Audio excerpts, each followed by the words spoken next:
Hello, what's up guys? Another day, another day's breathing. Natong agenda karnis mga lamaw na po tano. And wala nagla kami nakakita mig manggadiri nga daghang puwak. Moto na muwak na lang sad mi kay sayang po ni mga sayang raway manguha, diba?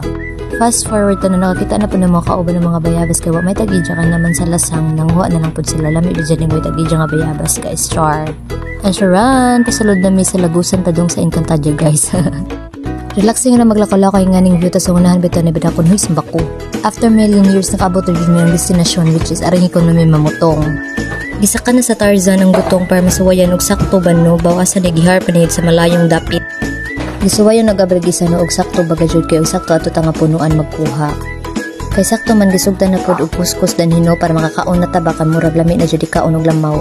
And of course di man jud ni mawa atong pagkabida-bida ni saka na po si Danashi kay maragwa daw ingani sa lubok. Namot po kaning bataa ka na sobraan na dyan sa pagkapit lover ang manok ihimo na pitong iring. Ato na pong gipangbutang ang mga biskwit na no para mahuman na dyan tabaka marghapon na po. Gisagol na po daw katong condensed din ha para matamis itong lamang lamit as kayo eh. Caught and camera po ning batang ananing kamot po gijahag kaon. Mga unta ninyo mga dayo, mga kita mo aning nga vlog. This is your sign pamutong na mo. That's it. Bye-bye!